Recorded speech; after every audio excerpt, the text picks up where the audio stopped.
I know earlier you were talking about the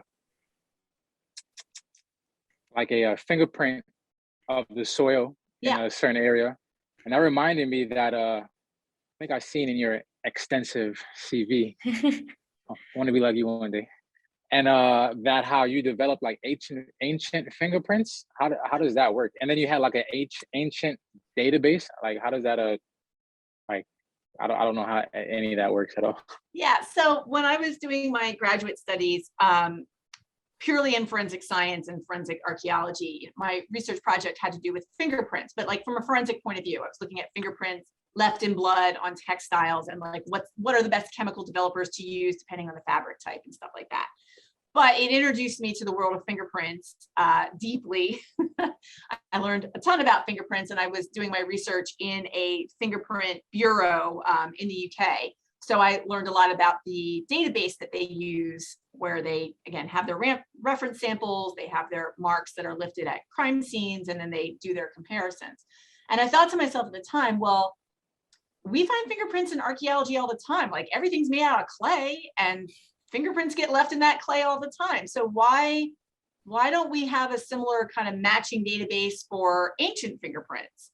And it turned out that like nobody had done that before. So when I started my PhD research, I moved away from forensic science back into archaeology, because what I'm doing is I'm answering archaeological questions. Nobody's going to court, nobody, so it's not forensic. I'm just using a technique from forensic science within archaeology. So this is one thing I do want to bring up, is that idea of forensic archaeology. Whenever you see the word forensic, it means related to the court.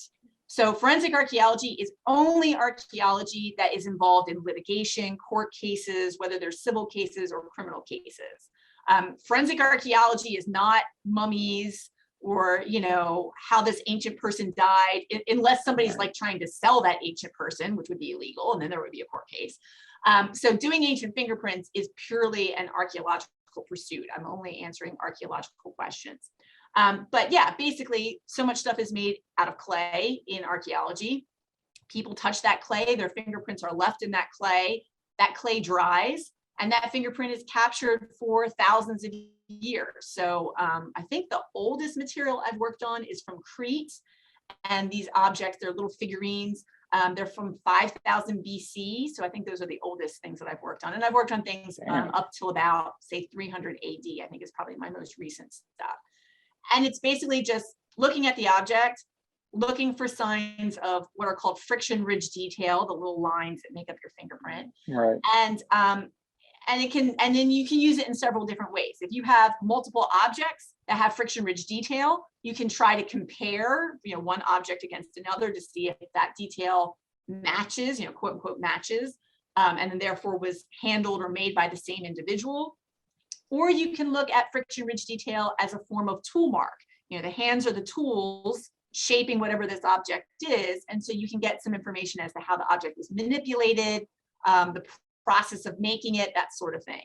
So those are the two main areas that I deal with. There are other archaeologists that want to say that you can determine the sex of the individual, the age of the individual based on fingerprints. That would not be accepted in the forensic community at all. Sure wouldn't. But there are a lot of archaeologists that seem to think that they can do it, but that's a discussion for another day. I don't go anywhere near that stuff. I just am looking at it from matching and from a tool mark point of view. And I have, my objects that are from like 300 AD, we found they're little clay lamps that you would use to like light your room or whatever. We found a whole bunch of them that were definitely made by the same individual. This individual left their what was probably their right index finger on the inside of the lamp in exactly the same place on all these different lamps. So my assumption is that they're essentially making a mark saying, I made this.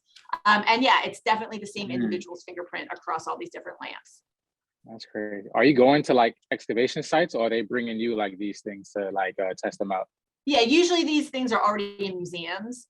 Sometimes they were excavated like back in the 1930s, and they've just sat there in a museum all these years.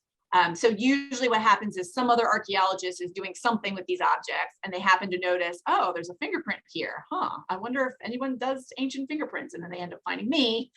And then I get involved in their project and I, review all of the material and do an analysis and a report and that kind of stuff. So in terms of the database, I do have a database of ancient fingerprints. These are just the various projects that I've worked on. I would love to work with a vendor to actually make this a publicly available database instead of just something that lives on my computer, because I do think there's enough academic interest in fingerprints that it could be a really useful resource. Yeah, I think that's very interesting, honestly. Yeah, who would have thought of developing an ancient fingerprint database?